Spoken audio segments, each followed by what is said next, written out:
goals with the Russ Brinsfield Summer Internship Program is to honor the work that Russ Brinsfield has done, and also our board president, former board president, Harry R. Hughes. These were two people who were extraordinary and continue to be extraordinary in bringing together diverse groups and solving problems. Our hope and our goal is to ensure that future leaders in agriculture, in forestry, in conservation, in law have a diverse set of perspectives, are aware that different people are constrained by different needs, and that doesn't make them good or bad. It makes them constrained by different needs. And to make sure that you can view these issues through the different lenses of the people that are trying to work together and to collaborate to solve problems. That's really our end goal.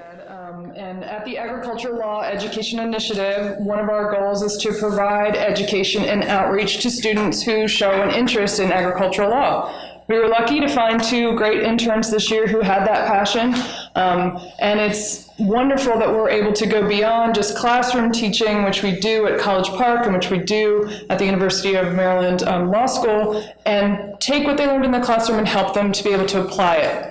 Introduce them to a variety of stakeholders, like Suzanne said, make sure that they're exposed to a lot of different opinions, and hopefully that will help them form some of their own opinions and maybe change some perspectives they had before the internship. And really the most important thing that they do is assist in the creation of useful resources for Maryland's farming community.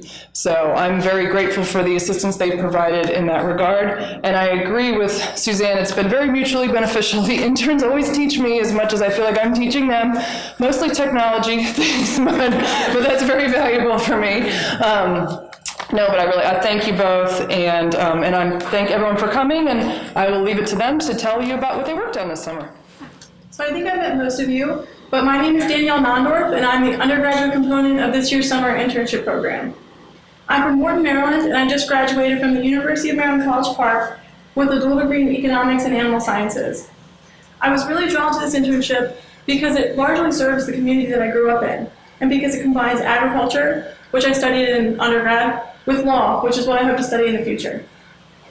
My name is Alison Venable. I am the law student component of the internship. I'll be going into my second year at the University of Maryland Francis King Carey School of Law.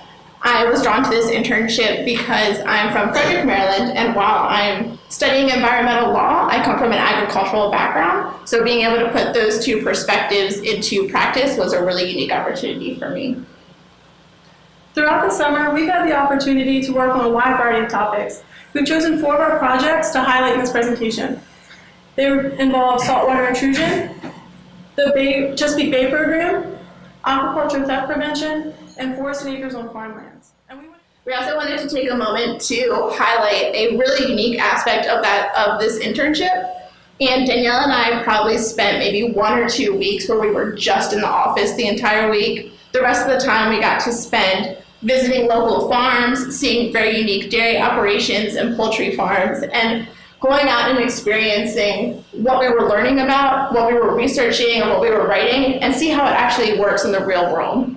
It's one thing to think you know something through reading documents about it or reading the laws behind it or the scientific data, and then it's another thing to see how it actually translates in the real world. So having that aspect of this internship really gave us a very robust understanding of what we were working on.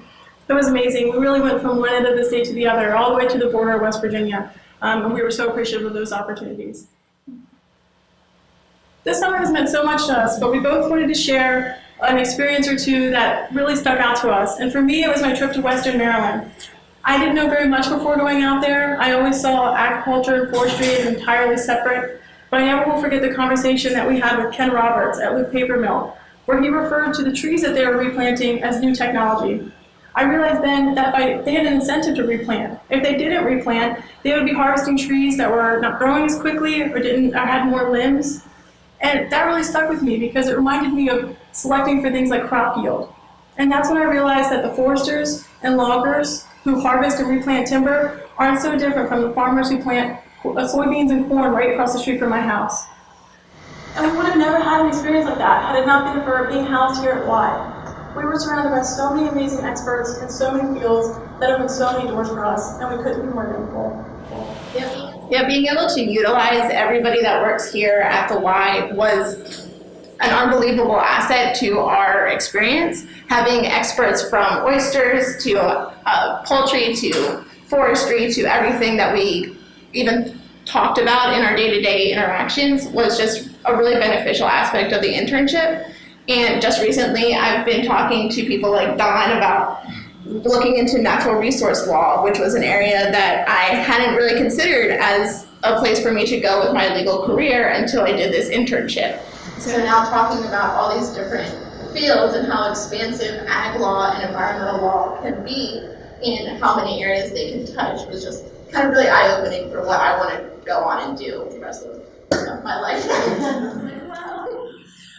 I think one thing that was a little bit of a wow moment for me was actually visiting Jenny Rhodes' poultry farm. We don't have a lot of poultry farms in Frederick. We have a lot of dairy farms, so I was familiar with that. I also have come from predominantly environmental in my studies and then agriculture with my family. So trying to see, I've always had like a kind of conflicting inner turmoil with like those sides of my family as well. So seeing someplace like Jenny Rhodes' farm and also Ed Fry's farm with his dairy operation and how environmentally conscious farmers are, I think kind of blew my mind when I would see those. I was like, and I really went home and I was like, what do I think now? So I think being exposed to so many diverse personalities in the agricultural field has been like an overall wow moment, but those two farm visits specifically, I would probably say were my wow moments. Thank you. Russ, any final comments? I'm just shocked how great this has all turned out. Yeah. It's nice to see the next generation coming up that's going to take care of us old folks. Well, thank you. Thank you so much. We wouldn't be here without you and your leadership and the example that you set. So thank you for all that you've done and you continue to do in your leadership. And Fran as well. Fran, another board member at the Hughes Center for Agro-Ecology, Fran Flanagan, thank you for your leadership. Yeah, and Julie is on our advisory panel at ALEI, our Deputy Secretary from the Department of Ag. Thank you, Julie. Thanks, Julie. Enough of the thank yous. Should we do cupcakes now? Yeah, thank you.